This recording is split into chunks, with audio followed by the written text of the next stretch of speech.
Hello, and welcome to IUP TV News. I'm Peyton Markajon. Throughout the semester, I've had the opportunity to cover news stories about events at IUP, including plans for a new building for the College of Natural Science and Math and a new minor in teamwork for IUP students. On tonight's IUP TV News, some of our other reporters and I will be showing you our favorite stories for the fall semester. Our regular news anchor team, Vinnie Lowry, Rachel Dawsey, and Sarah Moltz, are behind the scenes in our studio and control room working on this production. Tonight, I'll be joined by IUP TV reporters Stephen Langdon, Taylor Jones, Jackie Gillis, Tegan Schreckengoss, and Alexi Valkonen. If you have watched our show this semester, you know that Alexi is an international exchange student from the University of Helsinki in Finland. Alexi, tell us a little about your experience this semester. No, really, it's been a great experience.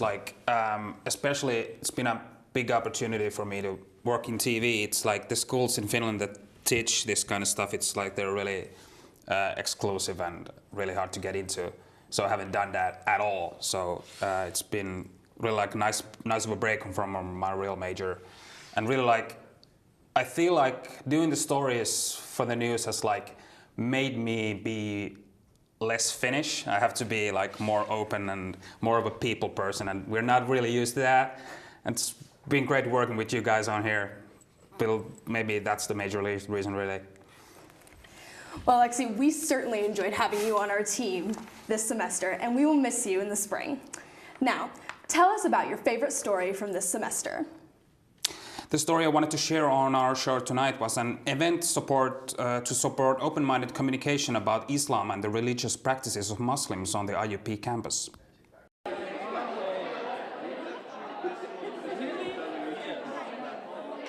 An organization called United Against Islamophobia held an open and inclusive prayer and social event at the HSS atrium today. I checked in to see what the event was all about.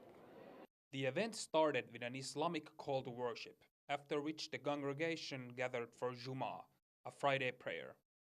A sermon was given by Abdul Salami Ibrahim, a doctoral candidate from IUP. I got a chance to talk to Mr. Ibrahim about the event. Assalamu alaikum. I'm saying peace unto you. So today is Friday, and we gather in the afternoon to pray Friday prayers, just like Sunday Mass for Christians, and this is also our weekly congregation. So this event was organized to come and meet with Muslims and not Muslims, natives and non-native speakers of English, and we gather here to share our common things, have lunch, see how Muslims practice their prayers, and ask questions if you have any. If you don't, just make connection and ask more deep questions when you build a connection. After the prayer, there was socializing, coffee, and a table full of traditional Middle Eastern cuisine. The HSS atrium was also filled with signs of solidarity against Islamophobia, and a plethora of information about the religion was also available. IUP United Against Islamophobia is a non-partisan, non-political group dedicated to informing about Islam and fighting against prejudice. The group holds several events in the fall. More information is available at facebook.com/groups/IUP-United. Alexi Valkonen reporting for IUP TV News. Of all the stories I have covered this semester, an event hosted by Static was definitely my favorite. Let's take a look back at Fall Fest, where students got into the spirit of the season. Rather than take a trip to the pumpkin patch, Static has brought the pumpkin patch here to IUP, and students are certainly enjoying all of the fun fall activities that this Fall Fest has to offer. Fall Fest is a free event put on by Static, and it is open to all members of the campus community. This is just one of the many events that is held annually by Static. Yes, this is our 5th annual year doing Fall Fest. Other years it wasn't as big as it is this year, so we tried to put a little bit more programming and activities in here for you guys this year. But yeah, this is our 5th year doing Fall Fest.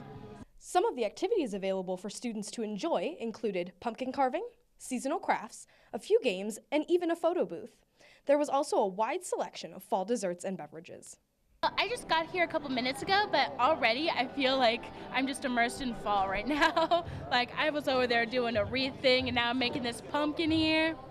It's pretty fun. There's lots of food, pretty snacks, and there's different stuff that we can do. I'm painting pumpkins right now, and it's pretty fun. So, in addition to this event, Static also has other events planned for the fall season. We just wanted to give like a little day to do fall activities and Halloween type-ish activities. We have three fall activities that we do this semester. We have Fall Fest, which is today. We have Get Out, Netflix and Chill, and we have the trip to Scare House. Reporting for IUP TV, I'm Peyton Markajon. When we come back, Tegan Schreckengast and Jackie Gillis will be sitting here to tell you about the stories they worked on this year, including another fall story about Jackie's visit to a pumpkin patch.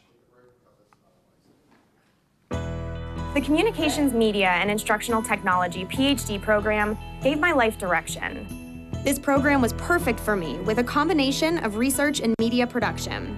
Hands-on courses gave me skills that I now pass on to my students.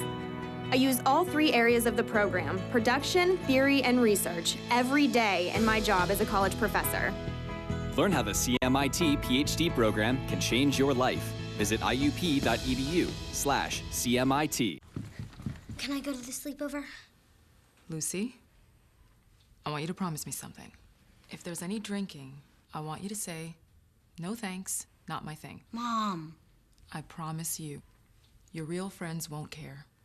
Deal? I promise, Mom. They really do hear you. Did you pack your toothbrush? For tips on how to start the talk, visit underagedrinking.samhsa.gov, a public service message from the Substance Abuse and Mental Health Services Administration. I fell in love with the campus, with the people, with my IUP life.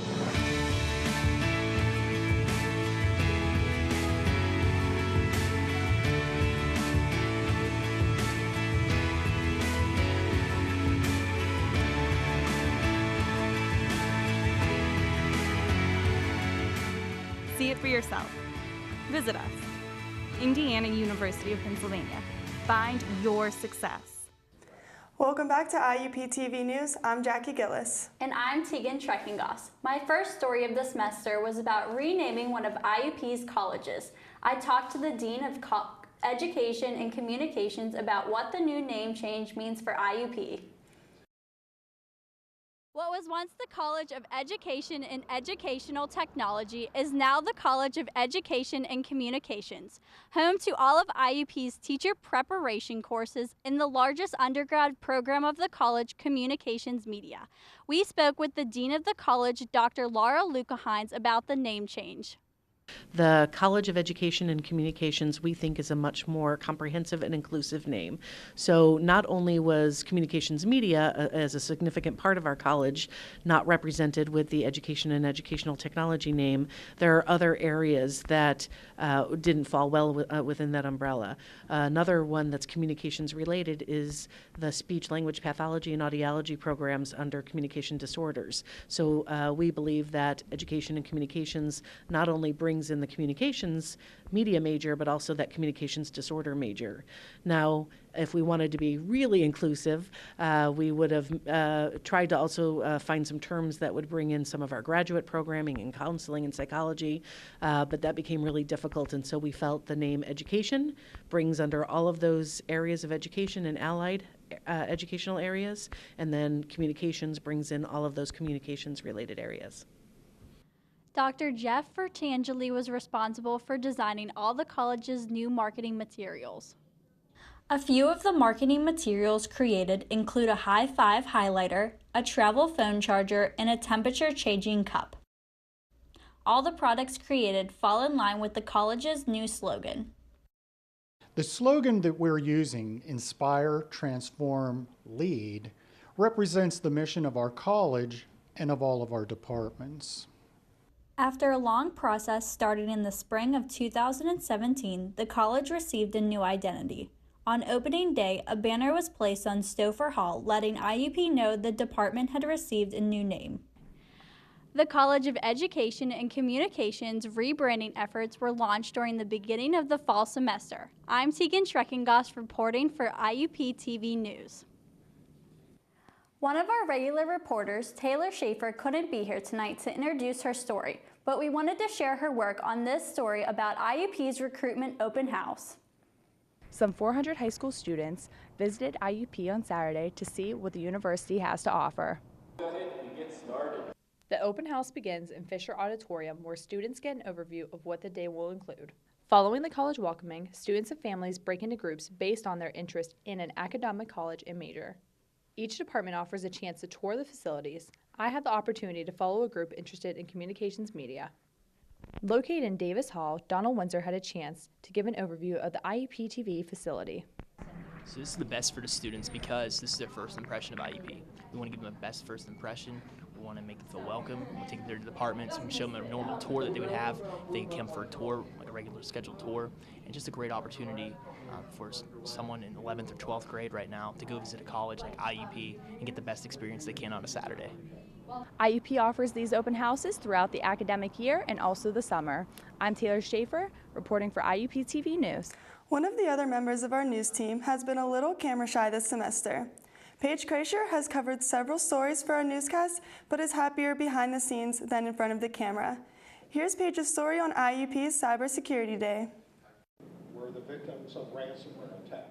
Every year, IUP's Computer Science Department and IT Support Services collaborate with the Institute of Cybersecurity to present Cybersecurity Day. Each year, it is a day-long event where many speakers from law enforcement, the government, the security industry, and academia speak. Definitely, the presentation opens their eyes. First of all, it exposes students to a different, environment, not just like traditional classroom setting. This is like a conference setting. So I think this shows a student different perspective. This year was the 10th annual Cybersecurity Day held in Stouffer Auditorium. Cybersecurity Day is just one of the many planned activities for Cybersecurity Month. It provided audiences with information and skills to defend themselves and their systems, and overall be better users of the internet. With how quickly technology is growing in today's world, Cybersecurity Day promotes ways of being safer online, their dangers, and how cyber-related skills will help with most jobs. I think it touches our life in every aspect. Here we use, computers and devices connected to the internet, all the time, 24/7. And everyone has vested interest in making sure that you are safe. You would like to use your smartphone in a safe way. You don't want this device to be infected. You don't want your data to be compromised. So it's everyone's interest, to have this knowledge and skills and basic, ability to deal with this system because we use them all the time. For IUP TV News, this is Paige Kreischer. This semester, I covered events sponsored by the Haven Project and did a story for Hawk on the Block. But my favorite story was about a local pumpkin patch with a lot of history. It's that time of year again, from pumpkin pies to pumpkin spice lattes. Pumpkin is everywhere, and no place is more true to that than where I am currently standing, Rieger's Farm Market, a place where tradition continues and fall meets family. We started, our first pumpkin festival was in 1991. We started with one wagon and a few pumpkins, and every year it just became a family tradition. And since then, we're in year 26, I believe. So it's now we have generations coming back, which is really, really cool to see. We love that part of it. Because they'll say, oh, I brought my kids, now I'm bringing my grandkids. And it's just really cool, yeah. The planning, we have a committee. We get together starting in January, at the end of the festival, we get together and kind of sum up the year, the event. And then throughout the year, we organize and figure out what we can do different and what needs fixed or changed for the next year. Yeah, we have a pumpkin patch, we have hay rides, there's a corn maze, and a barnyard with animals, which is really fun. And we also have lots of food to have. We've been doing it for how many? 26 years. We did take a couple years off. A few years ago, we had to take a little break for some personal reasons. And then my brother was ready to start growing pumpkins again. We're like, we're on it, let's do it. We're open this weekend, October 14th and 15th, the 21st and the 22nd, and the 28th and the 29th. So the next 2 weekends in October, we'll be here from 11 to 4, Saturdays and Sundays. With great weather and great turnout, it was a fantastic weekend. Be sure to come out next weekend and pick your pumpkin. Reporting for IUP TV News, I'm Jackie Gillis. Stick around after this break for sports. Stephen Langdon will join Tegan on the set for a look at their favorite sports stories.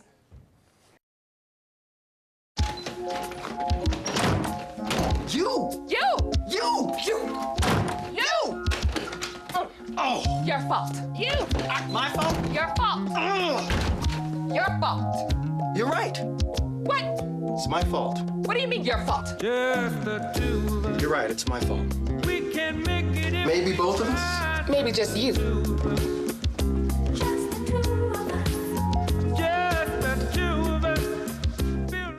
The brain is a remarkable organ. It's almost infinite in its capacity. Its ability to reach its full potential is limited by only one thing: the heart. For if the heart isn't fully engaged in what you're doing, if you have no drive, no passion, the brain will simply go through the motions. Find your success at Indiana University of Pennsylvania. Receiving a Jefferson Award for public service was an honor I will always cherish. I've known since I was very young that I wanted to help make a difference, but I didn't create an organization to win an award. I did it because as a teacher, I believe all kids deserve a good start and a shot at high achievement. I'm April King, a graduate of Indiana University of Pennsylvania. Get my story at iup.edu. Welcome back. I'm Stephen Langdon, joining Tegan Schreckengoss. Throughout the semester, Stephen, Emma McCarthy, and I had the opportunity to help our sports anchor, Sarah Maltz, cover IUP sports. Emma couldn't be here tonight, but we wanted to show you her first story on IUP TV News about how IUP's baseball team stays active during the off-season. When you think baseball, you think spring, but fall is also a very important season for the IUP Crimson Hawks baseball team. Under the leadership of second-year head coach Anthony Verbinski, teamwork, recruiting, and preparing for conference play is a main focus. The biggest thing that we have to try to instill in our guys is to make sure that they understand the competitive nature of our conference, and it begins, with the upperclassmen leading the underclassmen, our freshmen primarily, and our transfers. Our league is very, very competitive. The national champions from last year are from our league. It's Westchester, who won a national championship last year. Always trying to compete the highest level is important to us, not only on the field but in the classroom, outside the classroom. And everything we do, I always say we have, when we go out to, eat as a team, our guys go to the CAF or wherever it may be. I even think eating becomes competitive in our nature. So, it might sound funny at the time, but it's, what we're trying to instill in our guys on an everyday basis, hour by hour, just to be competitive in everything we do. Yeah. So we know you were at a recruiting event yesterday. What kind of player are you looking forward to recruiting for the IUP team? Recruitment-wise, academics is important at Division II level, and we understand that not everybody's going to be a professional draft out of here. We would love for that to happen, but we understand that graduating is an important thing for not only our program but for the university. We try to get student athletes who are good in the classroom, 3.5s or higher. Can we stop? Home games are here at South Campus starting in late February. From IUP TV News, I'm Emma McCarthy. Our IUP Communications Media Department provides live web coverage of all IUP home football games and men's and women's basketball games. Even over semester break, our student production crew will be at the KCAC to cover basketball. I attended the first game of the season and produced this story about our Crimson Hawks men's basketball team. The 6th-ranked IUP Crimson Hawks opened the season against the Urbana Blue Knights in the IRMC Hilton Garden Inn Classic, with the Hawks having a previous record of 28-4 last season. The Crimson Hawks controlled the entire game, with the team having 5 players getting into the double digits. Senior guard Anthony Glover Jr. commented after the game on the team's performance. How does it feel to be back at the KCAC for another IUP season? It's nothing like the KCAC. We had an opportunity to start the season kind of early in Evansville, Indiana, but it's nothing like the KCAC to come home and where we're comfortable and practice at every day. So it was a good. It's good to be home and happy we got the win. Ready to go tomorrow. And what preparations did you make after having 2 road losses to begin the season? We just had to sit down and look at the film. We feel that we as the other team didn't beat us, we can't beat ourselves. So we just sit down and watch film and see our breakdowns and try to not let those happen again. So as long as we do that and keep getting better, I feel that the sky's the limit for us. Okay. The Crimson Hawks will play host to Lock Haven on November 18th and Bloomsburg on November 19th. This is Stephen Langdon reporting from IUP TV News. Now let's go to sports anchor Sarah Maltz for a Hawk Zone Sports edition of Hawk on the Block, where Sarah asks some IUP students a debatable question. Hi everyone, I'm Sarah Maltz, and I'm in front of Zick Hall for this week's Hawk on the Block. For this week's Hawk on the Block, I'm asking the question, if these two teams matched up, who would win, the Cleveland Browns or Alabama? Alabama, because Cleveland sucks. Alabama, because the Cleveland Browns are awful. Alabama, because of Nick Saban. Definitely Alabama, just because the Browns are not as organized, and I mean, they're the Browns, so why not? Alabama, because the Cleveland Browns suck. Of course I can't pick Cleveland, because look at my hat. Go Alabama. Alabama, because Alabama's good and the Browns suck. That's to say Alabama, Browns are no good. Never were. I'm taking the Browns because they're all professional players. Alabama's just college, and Browns all technique. I'm picking the better people. Alabama. Well, I think we've heard it all. Sorry, Cleveland Browns fans. You guys are not the winner today. For IUP TV News, I'm Sarah Maltz. For the last segment of our show, Taylor Jones will share her favorite story, as well as stories from our news anchor team, Vinnie Lowry and Rachel Dossie. We'll be right back. It's hard to explain. It just became home. There are hundreds of majors and programs, bachelor's degrees to PhDs, small classes and faculty that really get to know you. Amazing internships and everywhere, programs that help to find a job that is right for you. It's what IUP is about, a commitment to your success. See it for yourself. Visit us, Indiana University of Pennsylvania. Find your success. What does it mean to have a college degree? I can finish what I started. I can compete for my dream job. What does it mean to have an IUP Communications Media degree? I can get a promotion. I am going to be a leader in my community. What does it mean to get your IUP degree online? I can afford it. I'll have a mentor. I did it on my own time. Face-to-face, professor support when you need it at our North Point campus. Find out how easy it is to get your degree from IUP. Nothing ever gonna make this world better if we don't start believing that love really, really, really is the answer. Everybody join hands, cause it's time now. Spread the love all over the world. Spread it all over the world. Welcome back. For this last segment of IUP TV News for the fall 2017 semester, I'm Taylor Jones. I had opportunities to cover several stories about IUP, including a vote by our faculty on a union contract and this story about IUP's ongoing program, the 6 o'clock series. I'm here at the Center for Multicultural Student Leadership and Engagement office here in Pratt Hall. This office runs a program called the 6 o'clock series.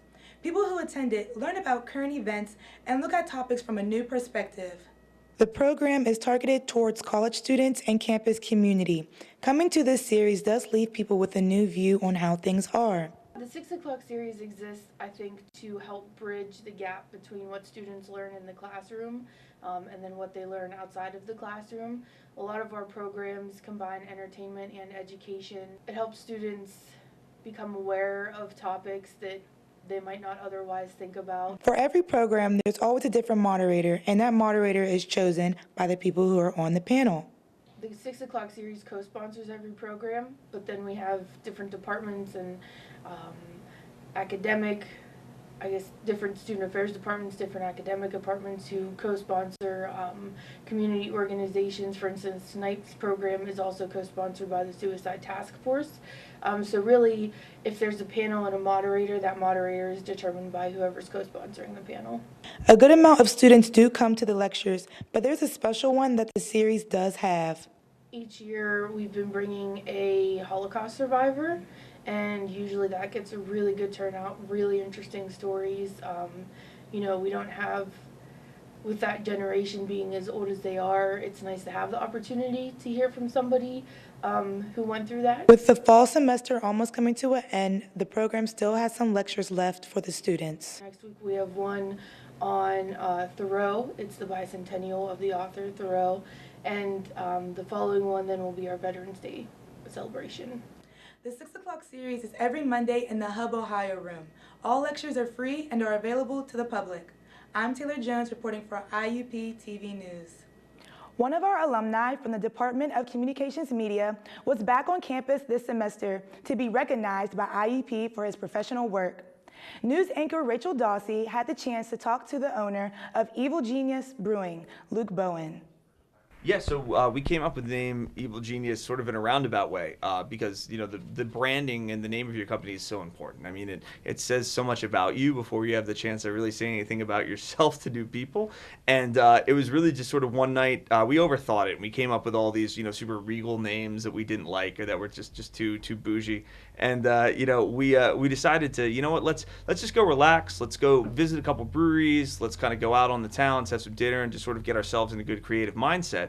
And it was really at, I think, like about 1:30 in the morning that we kind of had this epiphany and came up with the name Evil Genius. The process we go through naming our beers is really kind of unique. Like, we try to take things that are funny or that we think are humorous or just different experiences from our lives or different things from pop culture, because there's so much craft beer out there that, you know, we really need to stick out in some way. And, you know, we're not a 30-year-old company. You know, not everybody knows who we are. So, you know, we really try to do things that are funny and whimsical and that make people laugh. And if somebody laughs, then maybe they're more likely to order the beer, buy the six-pack off the shelf, and hopefully when they try it, they really like the product because we put a lot of care into that. My favorite thing about owning my own business is just the freedom that I have to be able to kind of go anywhere and do anything and work with anybody or collaborate with anybody I want to. I mean, I get to pick my team, I get to pick what products we make, what markets we go into, just have complete creative and administrative control over things that are kind of going on in the organization. And for me, that's something that I really love and something that I crave, and I'm extremely fortunate